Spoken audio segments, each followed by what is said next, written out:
Hello, you're listening to the Omni Talk Fast Five, brought to you in partnership with Microsoft, the A&M Consumer and Retail Group, Takeoff, Sezzle, and Silk. The Omni Talk Fast Five podcast is a podcast that we hope makes you feel a little smarter, but most importantly, a little happier each year and week too. Today is December 22nd, 2022. I'm your host, Ann Mazinga. And I'm Chris Walton. It's our last show of the year. And you know what that means, Chris? I sure do. It means it's time to hand out some awards, Ann. Oh my God. And I can feel it in your voice already. Your excitement in that read was like the highest it's ever been, this I think. Is the only disappointment that I have about the intro here is that I feel like we need some Christmas trap music to be playing us in the intro. If you haven't already, do yourself a favor and search holiday trap music on what is Spotify. Trap music. Trap music, just all right. Put it in your search on Spotify and thank me later, because it is one of the best like collection of Christmas or holiday music that you could ever find. But Chris, more importantly than the trap music, joining us today as we do every year for the random stuff you always bring up at the beginning. I guarantee a good time. Okay. You need a little change during this season to what you're listening to. And that is one of my greatest finds. Right. All right. Okay. But more importantly, yes, for our annual award show every year, we have our distinguished guests from the A&M Consumer and Retail Group. This year, we are delighted to welcome Dave Ritter and David Brown to help us hand out some hardware. Dave Ritter, for those who don't know you, I'm going to go to you first. Tell people a little bit about yourself and how many times you've been on this show, which is probably in the double digits by this point. I'm not quite in the double digits. I think this is time seven. 7 or 8. But nice. I've been on the show quite a bit. Dave Ritter, a longtime consultant in the retail space. I focus at the intersection of kind of retail operations and technology. And I'm a managing director in this consumer and retail group at Alvarez & Marsal. Well, thanks for having me. Excellent. Thanks for being with us, Dave, for your seventh time. David Brown, introduce yourself if you would, sir. Well, thank you, Ann. David Brown, also a managing director in A&M's consumer and retail group. Focus much like Dave does on retail and CPG. I got a little bit of catching up to do. I think this is my 4th time, maybe. Yeah, I think so. It feels like it. Yeah. But yeah, I feel like my episodes are higher rated than Dave. So we might have the data to support that. That could be true. It's the Battle of the Daves. Remember the Battle of the Daves back in the Olympics? Dave Johnson and who's the other Dave? Do you remember? I can't remember his name. The decathletes. This was 1988. Yeah. Wow. Right. So yeah, we've got that going on here, Ann. All right. Well, let's get to it. We have a ton of great awards to hand out this year. Yes. And stick around till the end, because that is when we're also going to predict tomorrow's headlines today. Like how I did that? That's so cool. All right, Ann, take it away. All right, let's get right to it, you guys. Let's start with Retailer of the Year. David Ritter, why don't you start us out? Who's your pick for Retailer of the Year this year? Okay, I'm going Kroger this year. Ooh, yeah, that was close for me. Close, yeah. 3 different kind of buckets of why I think. The first is just their core performance. So same-store sales up 6%, private label up 10%. The second is just around innovation. So they're proving with Ocado that they can enter markets where they don't have a physical footprint, like Northern Florida, and taking it to Publix in Publix's backyard, which I think is a pretty bold move. Yeah. They're also, Kroger Precision Marketing has been kind of groundbreaking, and now we're seeing everyone follow suit. And then the last thing is, I think from a strategic perspective, gutsy move going after Albertsons acquisition. We'll see if it goes through, but I mean, when you take core performance and innovation and strategy all put together, I think there's a clear case for Kroger. I think that makes a lot it's hard of to sense. argue that one. Yeah. That was, in fact, you might have just put me over the edge on mine actually too. I picked a different one, but I think I'm kind of, but it's a good year. There was a lot of good retailers. Yeah, I totally agree. David Brown, what about you? What's your pick? Yeah, I'm going a totally different direction. I'm going with Victoria's Secret. Hello. That, for a long time viewed as the anchor of L Brands, and now gets spun off, completely changes their image, embraces inclusivity and body positivity, killed it at the holidays. At the same time, growing with the younger customer base with Adore Me, but yet maintaining a brand image change, successful spinoff. I think they crushed it this year. New chief customer officer. Yeah, wow. Yeah, wow. I know Chris Rupp is over there. They did Fit Tech this year. Yeah. I mean, I think that's a you've got a compelling argument for retailer of the year, David Brown. David Brown's they're one to watch then, probably going into 2023, I would say too, right, David? Yeah. Is that kind of what you're thinking here? Yeah, they could be in the headlines next year. All right. Okay, Chris. Mine is actually, this was fun. This was a fun year. Like I said, there were a lot of good companies to pick from. I picked Tractor Supply. The stock price is held steady, which is more than you could say about most retailers, quite honestly. Going into the pandemic, for example, their share price was $76, and now it's over $200 per share. And that's been going on for like a while, right? Like isn't just this year. Like they've had a pretty their stocks held for a long time. When we talked to Colin Yankee, right? Yeah. I mean, they've the last 3 years particularly have been really good. Kind of coinciding with the takeover of Hal Lawton as the new CEO. And revenue's still up 10% this year, which is, ahead of inflation too, which I think you have to take into account as well. But yeah, I think he's done a great job since coming over from Macy's, which I was a little skeptical of that hire initially, seeing what he'd done at Macy's. But then it makes me question if he was like, I got to get the heck out of Macy's to actually do something that I want to do. But the best thing I can say too is, like you said, Colin Yankee, when we talk to their execs, they just get it from an omni-channel perspective, and they understand where they want to focus and how they want to think about the problems at hand. And I think that to me is why I singled them out. And where else can you buy brand new baby chicks, Chris? I have no idea, Ann. Tractor Supply might be one of the few places where you can walk in and get yourself some baby chicks. You can get a chick. Okay, cool. Okay, I'm going to close this out. My retailer of the year. This is interesting. You said it, not me. Yeah. Baby chicks. Okay, my retailer of the year this year was Lululemon. That's a good pick. I had to pick them. They nearly doubled their revenue, which seems crazy to me. They claim they're going to do it again by 2026. They launched new categories this year: shoes, footwear. Put a ton of effort into that, and hiking, if you're going to count hiking, but also expanded their men's business by nearly 30% just last quarter alone. They launched in-house resale and buyback program this year, which again, I think is super smart. They got into subscription services.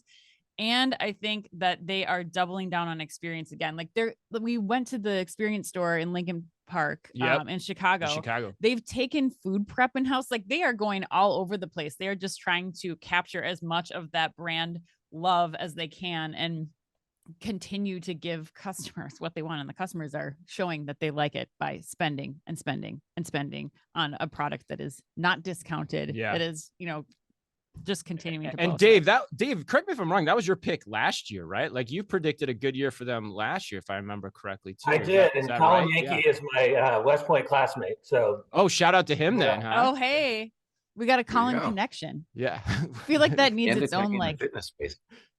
yes. Right. And you are amped up today. I love it. All right. Yeah, but that kudos to you, man. Yeah, you called that going into the year and they crushed it. Yeah, seemingly. All right. So next up, we have CEO of the year, which this is one of my favorite categories because it always feels like the Oscars to me, Ann. Like, does the director win Best Picture? Or do you go Argo and snub Ben Affleck? So I'm curious what everyone's going to do here. Okay. David Brown, let's start with you. For me, this was a pretty easy choice. Yvon Chouinard at Patagonia. Interesting. Like what you did there. Living the brand ethos of authenticity, and making the decision to essentially give away your company to fight climate change, which you've been preaching and has been the brand identity for since the beginning. Like, I mean, no better move by a CEO this year than that. Like, yeah, it's hard to argue that one too. That's kind of a mic drop as well. Yeah, it definitely is. I have to say, I mean, I completely forgot about that one. I'll admit, and I shouldn't have. That was a great call out. Actually doing what you're talking about, like not just saying you're going to do it or greenwashing or all this other stuff. So. Right. Wow, that was a good one. Yeah, Dave Ritter, what do you think? I'm going with Dave Kimball, Ulta. And I know he's a newer CEO, but taking over from a legend is not easy to do, as Disney has shown us all this year. The stock's up 10% year to date in a down market. I think they continue to innovate in places that maybe aren't the most, they're a little more edgy, like sexual wellness and places like that. And I think he's just done a really bang up job and taking over for a legend.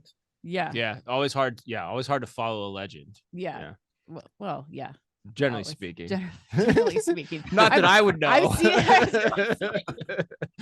And what about you? I picked Todd R. Schnook, which wow. I love the Todd R. Schnook. Like, Yeah. I wish I could have an Ann E. Mazinga in my, when people talked about me. Those initials all go together too. TR and S. Like they're all like right next to each other. Oh yeah. That's cool. Okay. Well, I picked Todd R. Schnook of Schnook's Markets for multiple reasons. They introduced shelf scanning robots across the entire store ecosystem. They launched their own FlexForce employment option so that associates could choose which locations they wanted to work in shifts.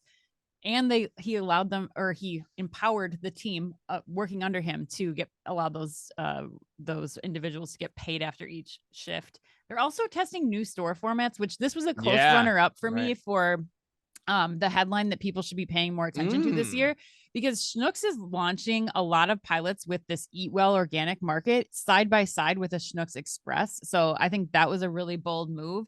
And the idea there that you like is that you can get your natural organic products and get the products that they make sell you like feel Heinz better, but aren't ketchup healthy. they sell Heinz ketchup and Coca-Cola in the Yeah. Schnucks Express that's adjacent to this like full-on organic market. Like Whole Foods-ish type experience. Exactly. But I think that Todd deserves credit, because I think what we've seen, especially from our very close conversations with our friends and leaders at Schnucks Markets like Dave Steck, I think he's empowering the teams to test and learn and to really be able to put into practice some of the R&D efforts that I think a lot of retailers will like pilot in one store and then either kill or, not fully expand upon. Yeah, that's a great point. Yeah, I mean, I think if you look at grocery particularly, I think from an innovation perspective, that is the company I would single out and model from a retail tech innovation perspective, not necessarily some of the other areas of innovation, but from a retail tech innovation. Not that I wouldn't, but I'm just saying like the focus for me would be they get retail tech innovation and how to focus on it and deploy it.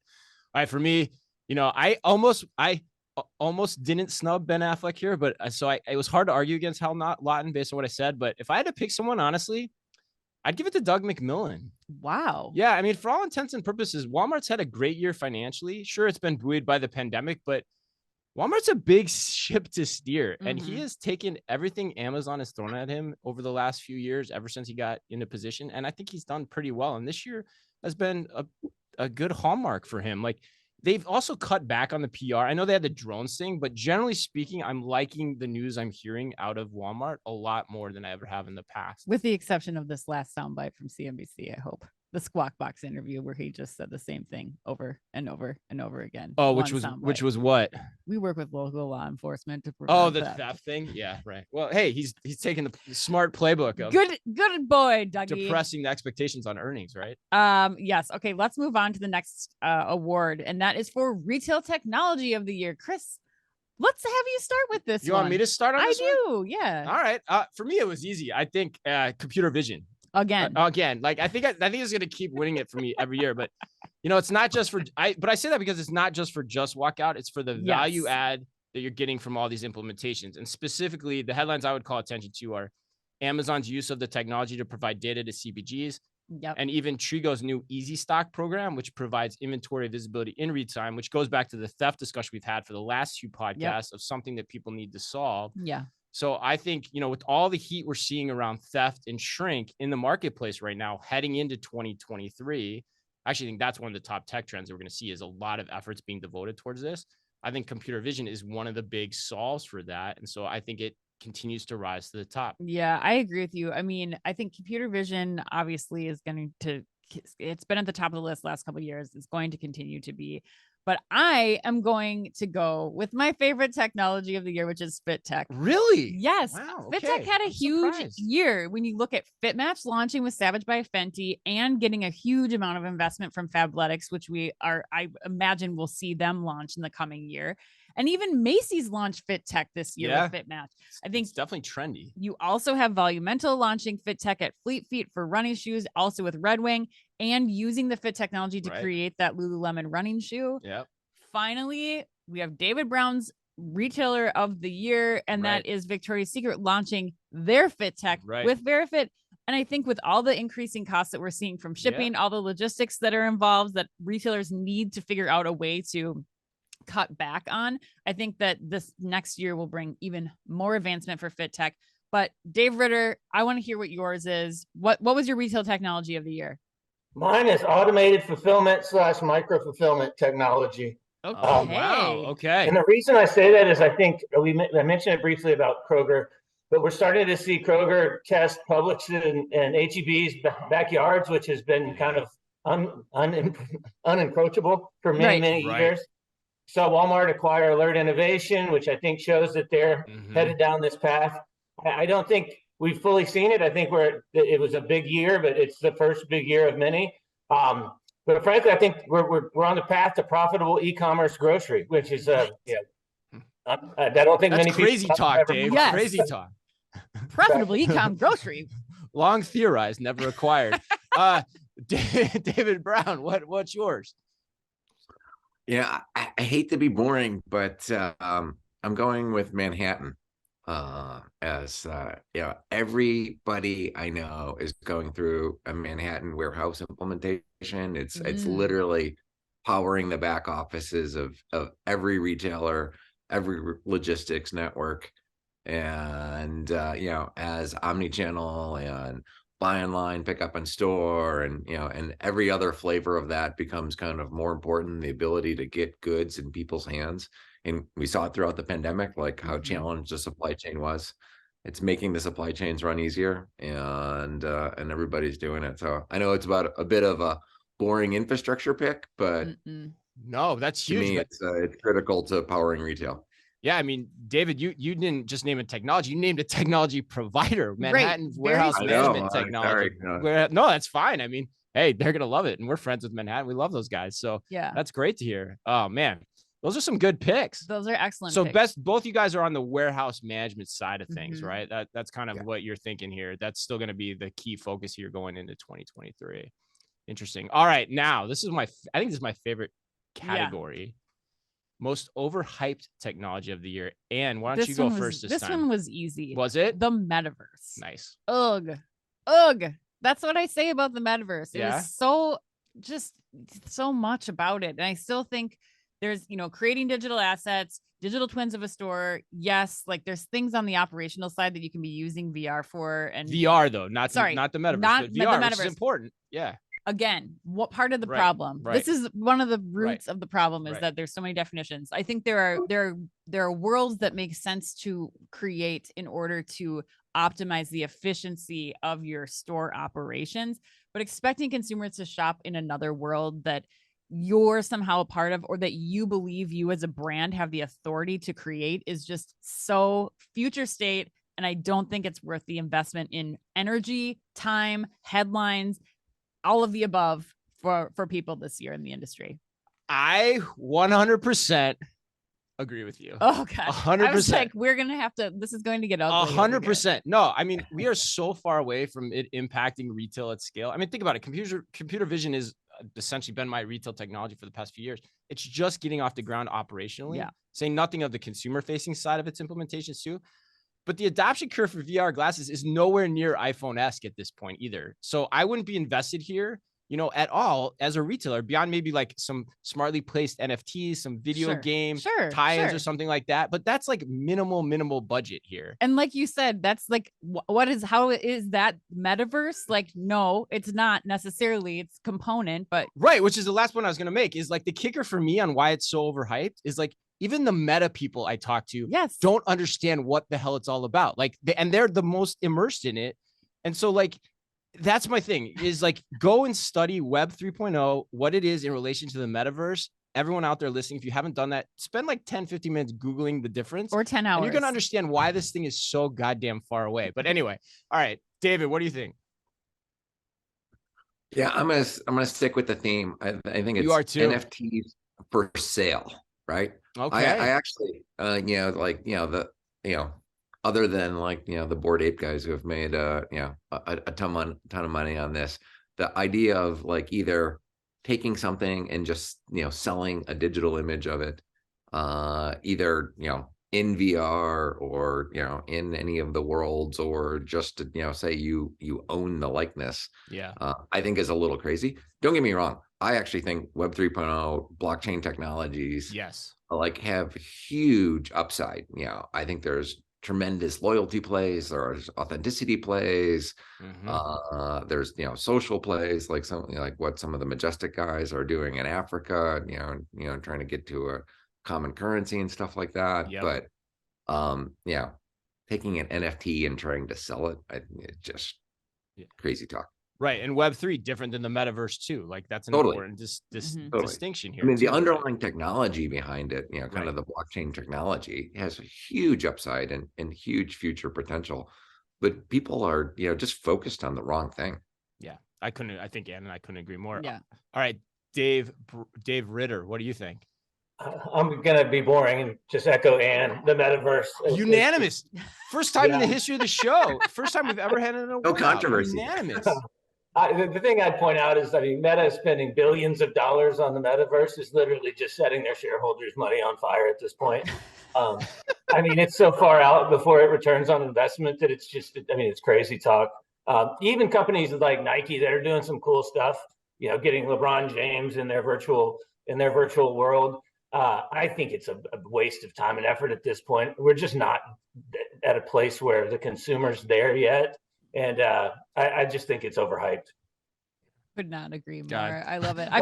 We're going to play this back in 10 years and be like, oh my God, we all got this wrong or something like that. I'm just imagining like being inside of Horizon World and like Mark Zuckerberg just holding a lighter underneath piles of cash, just like dropping digitally from the ground. But and it's not like we haven't worked in Meta, but like it just, I don't get it. I'm sorry. I have to be candid on that, but all right, let's keep rolling. All right, let's do the headline of the year. Dave Ritter, we're going back to you. What was your pick?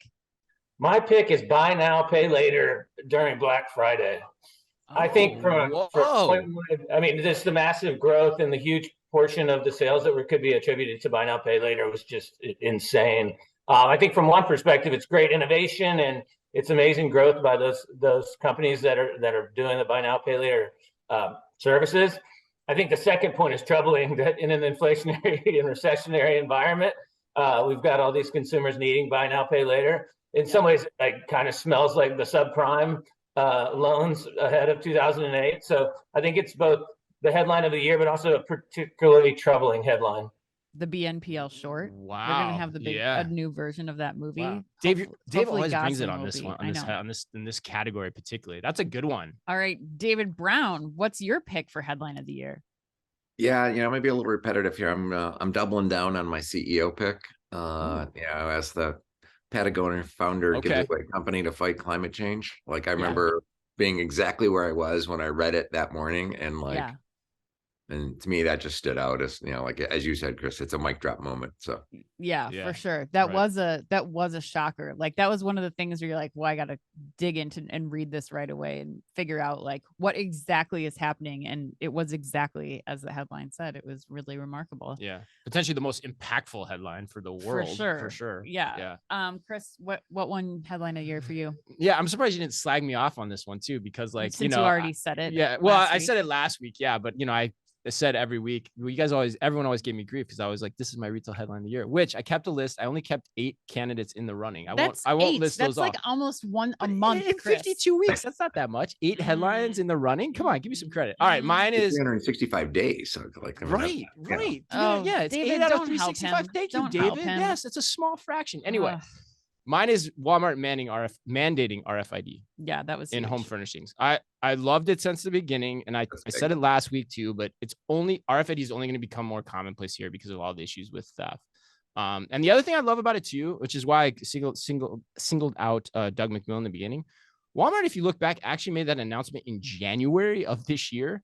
How many other retailers have you read about mandating RFID since? I can't think of one. I think it's a big fat zero. Yeah. And so it shows me that Walmart's got its act together and is thinking about things in the right way, which I think is really important as you talk about how the industry is going to move towards something. Yeah. Big ups for Walmart this week in the pod. Yeah, really, I'm surprised. Not typical of you, well, but I'm critical, but I'm fair. I try to be fair. Okay. Yeah, I had to go with the Albertsons Kroger merger. That for me was like what David Brown said, where you're like, you remember where you were when you saw that headline because it was so. Do you remember where you were? I do. I mean, there's not a lot of places that I could have been, but I do. I was right here at this table and the text came through and I was like, whoa, this is going to be massive, especially with like Ahold like thrown in and around that for a little while. Yeah. But I think that you talk about the power of this with merging retail media platforms, as Dave Ritter was talking about earlier. I think shipping, all the things that Dave mentioned, really, like shipping from hub and spoke facilities, going into territories without physical stores. And I think that we're going to see further experimentation if this goes through in retail technology. You have Albertsons, who's a big player in that space, and Kroger. So I think they're really kind of, for me, going to be the frontline like retail tech grocery industry provider for the future of the grocery industry. So I thought that was a massive headline. That's a really good point, and I hadn't thought about that too in the context of the Kroger conversation. Kroger is taking a tech platform play here in some of the things. I wonder if they're going to start to do that in other spaces too. Like you think about what they're doing with Everseen and checkout and all that kind of stuff too. And where do they take this? But that's a really great one. All right, this is another one of my favorite categories. Okay. Headline that deserved more attention than it received. David Brown, why don't you start this one off? I'm going with Circle K's cannabis deal. Oh, in Florida?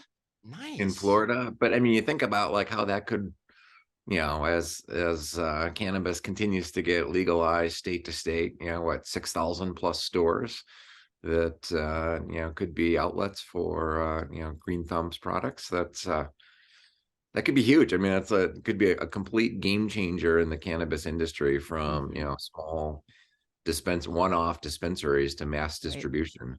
Like I think, people kind of are sleeping at the wheel on this one a little.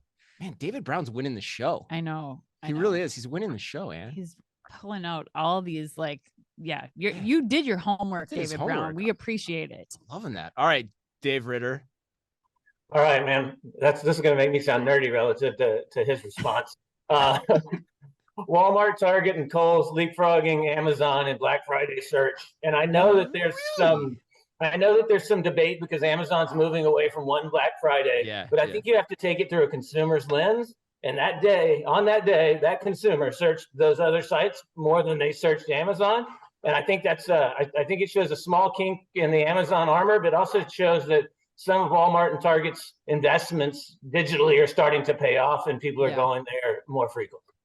Interesting. Okay. Well, I mean, especially the Kohl's inclusion, right? Like you almost get Walmart and Target, but like it's unbelievable. You're not alone, David Brown. Right. That was puzzling for a lot of us, I think. That's where I wanted Earth to start tilting on its correct axis when I read that. Like that was just like, whoa, what's going on here? All right, Ann, what about you? Mine was the Zara flagship store opening in Madrid. I almost picked that one too. I feel like not enough people are talking about that. No, and this was such a massive thing. Like we didn't even have like U.S. retail covering this. It was like in a Spanish newspaper that was covering the opening of the store. But this, I think, is the best picture of what the future state of a store can and should look like. Inclusion of RFID, scan and go, rapid fulfillment, kiosks for returns, smart fitting rooms, everything about that store is, I still think when we go and talk to people about it, or we show the video from that tour that we did, people are still surprised and don't know about it. And it's like, you gotta take a look at what's going on in Madrid. Yeah, that was funny. That was my pick. I was talking to the 2 days before the show. I was like thinking like, I was telling them how like I made my picks like a couple weeks ago and I went and changed them. That was my original pick. Okay. But then I thought of something else, and it goes back to what David Ritter said a couple minutes ago around Facebook. Mine is actually Instagram and Facebook getting out of social commerce. Yeah. I mean, Ann, have you looked at the shop tab in Instagram lately?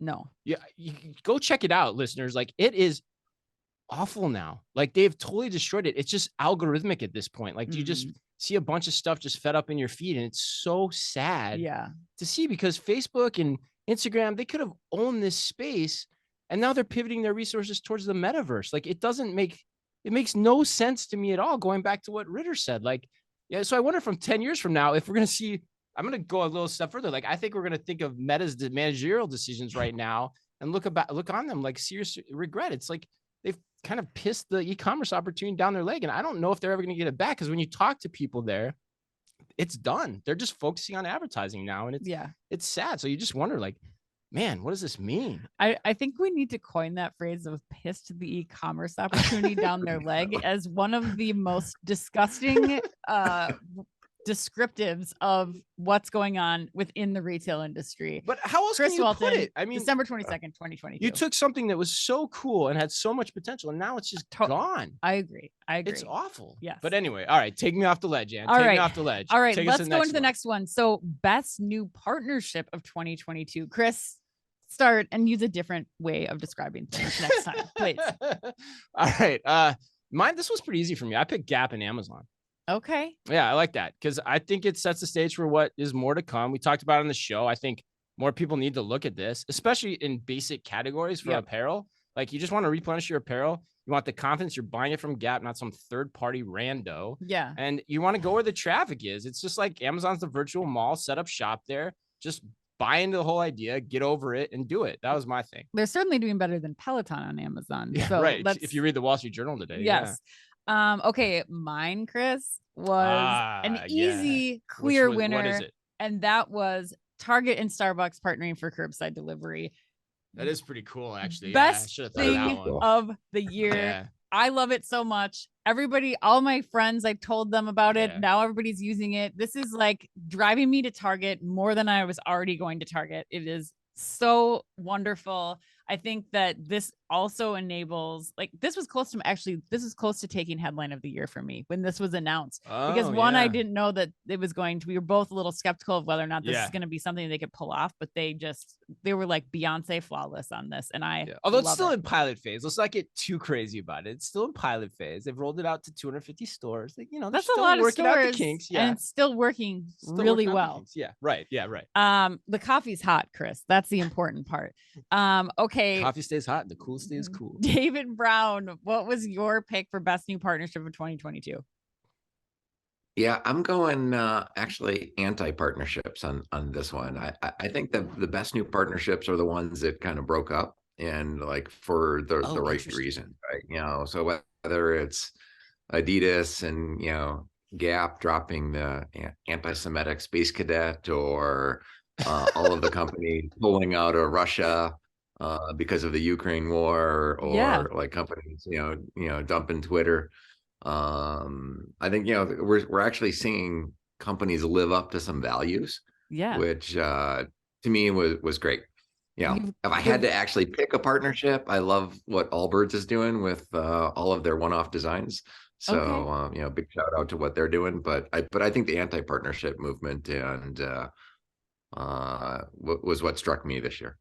Brands have to love themselves before they can love another partner. Yeah, that's well said, Ann. Yeah, this is that's like, well it's not me. That's like probably from Brene Brown or something. Brown, like, that's exactly what I thought of. Somebody like came up with the same reference, right? Gotta love yourself first. So I love David Brown. You're bringing it. Okay, Dave Ritter, what's your best partnership or anti-partnership since we're opening? First off, he's not following the rules here. Like he's right. Dave Ritter's trying to reclaim his positioning here. Come on. No, Lululemon and Trove. So I think resale is here to stay. Kudos to Lulu for embracing it, the fact that it is here to stay. The thing that I find interesting about this partnership is that many of the customers that are using this are not current customers. It's a younger customer that's trying Lulu or trying to get into Lulu that can't really afford it yet. But I think that's an entry point that could end up paying dividends in their full price stores in the future. 100%. I love that one. Yeah, you brought that up in the beginning. Yeah, I mean, and you always talk about how much just Lululemon stuff is available in the universe for resale. And so if Lululemon can start capturing that, it's just got to be a massive opportunity. All right, so next one, best strategy move, Ann, from a struggling retailer. Who are you going to go with on that one? Okay, I picked Macy's and Toys R Us. I know we dogged on this all year. Yeah. We've been dogging on Macy's hard. I think we are, Chris, because I went into that store. It was well executed. Shelves were stocked. There was a great assortment, good brands. And I think that there's still some room for improvement. Sure, there's, everybody on LinkedIn was like, there's no experience, blah, blah, blah. But if you're going to Macy's and you want to get all your Christmas shopping done, now you could do it. That was like a one-stop shop. I thought it was really well done. I think they could start to actually make that move even better. I still don't know that like the Toys R Us brand resonates, or that needs to be like in there. I think just having a good toy selection is Just putting key toys to in the support. store. Yes, Yeah. exactly. Which you said multiple times. So yeah, that's interesting. Yeah, I have a feeling I'm going to eat crow on that when we learn about how they did this holiday, but we'll see. All right, David Ritter. I went with the same thing. You did. I did. Frankly, what brought it to mind was Target and FAO Schwartz's partnership and how cool I thought that was. And like, I think toys is just a critical kind of battleground category where, if you're a struggling retailer like Macy's, you have to try to drive that traffic. And I think it was done pretty well, all told, in the stores that they did it. So I think that's probably the best struggling retailer strategic move that I could call out this year. Wow, this is going to get really interesting in a second. David Brown, what do you think? This was a tough one. I actually thought much more about like successful retailers and what they're doing, but I think from a struggling one, the one that I liked is Claire's moving outside of malls. Okay. Kind of malls are, especially the kind of malls they're in, like C, B, D malls, big enclosed boxes are a dying breed. So yeah, I think this is their one shot to still be relevant and get outside of kind of the death trap of the big box and still try to make it. And selling on Walmart. I mean, they're selling on Walmart.com. Like they're in a lot of Walmart stores even. Yeah, no, for sure. Yeah. All right, mine was man, this one really pains me. This category actually hurts me in the heart because I think I'm going to seriously be eating some crow, but I went with Macy's, but I went with Macy's for a different angle. And there was actually another angle too that we haven't talked about that I thought about, which was I actually like their marketplace move a lot too. And I think I'm going to predict too that we're going to see a lot of good things coming out of that here at the end of the holiday season. But mine is actually their recent announcement on MFCs, going back to Dave Ritter's point in the beginning about the technology. They said they're going to put like 30 plus MFCs in their store, which, part of me is like about time, right? Like, you guys probably could have been doing that 2 or 3 years ago, but they've made that commitment. I think that's just smart. Hopefully the MFCs are better organized than their sales floor. Right. Yeah. Hopefully. Right. But it's going to take a while to get those products to the customers. Yeah. But yes. Yeah. But they got the space for it. Right. At this point. And so like, I don't know, makes me wonder if Macy's is a sudden dark horse to watch here in 2023. It could be the case. We'll find out. Gosh. All right. I know. Can you believe it? I can't believe we're saying that, but I mean, but struggling retailer, like that's the first thing that comes to most people's minds. You're not out of the struggle. Yeah, exactly. All right. Finally, we are going to end it with tomorrow's headlines today, Chris. We're going to talk predictions. What headline do you most expect to see across the front pages sometime in 2023? Dave Ritter, kick us off. All right. Either Grabango or Trigo or both will launch a full-size just walk out grocery store in 2023. Wow. Oh my God. Dave Ritter. You and I think that we have a connection. Like, do you want to know how many things Dave Ritter and I have had the same? So that's yours too, huh? Yes. My was the same exact prediction. The only thing that I'm going to throw in there, here's my kicker, Dave Ritter. I think that they could launch this full-size grocery store before Amazon Fresh launches their zombie stores. Like they have 20 zombie stores like hanging out, just fully ready to go, but still dark, not opening them. Not open. They got all the signage up and everything, parking, whatever. They're still shuttered. I think that Trigo, Grabango, whoever it is going to open one of these full-size grocery stores before those things launch. Man, I don't have the exact count, but you guys did link up on a lot here. That's kind of nuts, man. I know. Great minds think alike. That's right. Brother from another mother. Up. Yeah. It's great. All right. David Brown, what'd you think? Well, actually, I hope both of their predictions are right, because it'll make mine right then too, which is that the death of brick and mortar was prematurely called. I actually think you're going to actually see kind of more importance on brick and mortar. I mean, e-com slowed for the first time last year and how many years. And people are opening new stores, whether it's Ross doubling down on open stores, or all the small brands, the Warby Parkers of the world. Experiential in-store retail still matters, and I think we're going to see even more of that next year. Yeah, right, for sure. All right, mine was, and I think actually Dave's, when I listened back to the episode from last year, Dave kind of inspired me on this one, Dave Ritter, if I'm not mistaken. Mine is that Instacart CEO gets fired. Oh, As the company scraps its plans to go public and instead is on the acquisition block hardcore by the summer of next year. That's mine. Wow. That is probably not. What do you far think? off. What do you guys think? David Brown, you wanted to comment on that? I think that's a real possibility. They're going through layoffs right now, and it could be the next Webvan. Yeah, absolutely. And any final parting words here? Thoughts? This was a great show. Tons of fun. It is. No, I'm excited to take some time off. Yeah, me too. It's been a year. We've had some worldwide adventures this year. We've been all around the world, from Madrid to London to Amsterdam, Munich to Amsterdam, Cologne, Utrecht. Utrecht, yes. Yes. We've been all around the world, and Jersey. We've been to Jersey too. All right, that wraps us up. Happy birthday today to Hector Elizondo, Diane Sawyer, and the woman who reminds us that it should always be about that bass, Megan Trainor. How much fun did you have writing that line? A lot. You smiled a lot at yourself. It's pretty much my favorite part of every like... show, because I kind of put my own zhuzh on it. But And remember, if you can only read or listen to one retail blog in the business, make it Omni Talk. Our Fast Five podcast is the quickest, fastest rundown of all the week's top news. And our twice weekly newsletter tells you the top 5 things you need to know each day, and also features special content exclusive to us and just for you. And we try really hard to make it fit within the preview pane of your inbox. You can sign up today at www.omnitalk.blog. Thanks as always for listening in. Please remember to like and leave us a review wherever you happen to listen to your podcast or on YouTube. Dave Ritter, if people want to get in touch with you or anyone else at the A&M Consumer and Retail Group, what is the best way for them to do that? They have several different options. The first is our website is www.alvarezandmarsal-crg.com. We have Alvarez and Marsal Consumer and Retail Group on LinkedIn, or they can reach out to David Brown or myself directly on LinkedIn. Thank you, guys. On behalf of all of us at Omni Talk Retail, it was a great show. Have a wonderful holiday, everyone. Happy New Year. See you in 2023. And as always, be careful out there. The Omni Talk Fast 5 is a Microsoft-sponsored podcast. Microsoft Cloud for Retail connects your customers, your people, and your data across the shopper journey, delivering personalized experience and operational excellence. And is also brought to you in association with the A&M Consumer and Retail Group. The A&M Consumer and Retail Group is a management consulting firm that tackles the most complex challenges and advances its clients, people, and communities toward their maximum potential.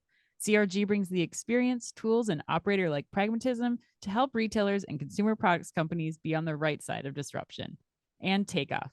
Takeoff is transforming grocery by empowering grocers to thrive online. The key is micro-fulfillment, small robotic fulfillment centers that can be leveraged at a hyper-local scale. Takeoff also offers a robust software suite so grocers can seamlessly integrate the robotic solution into their existing businesses. To learn more, visit takeoff.com. And Sezzle. Sezzle is an innovative buy now, pay later solution that allows shoppers to split purchases into 4 interest-free payments over 6 weeks. To learn more, visit Sezzle.com. And finally, Silk. The Silk Cloud DB virtualization platform is a virtualization layer between your workloads and the cloud. It helps you scale your cloud without scaling your costs. Visit silk.us to learn more.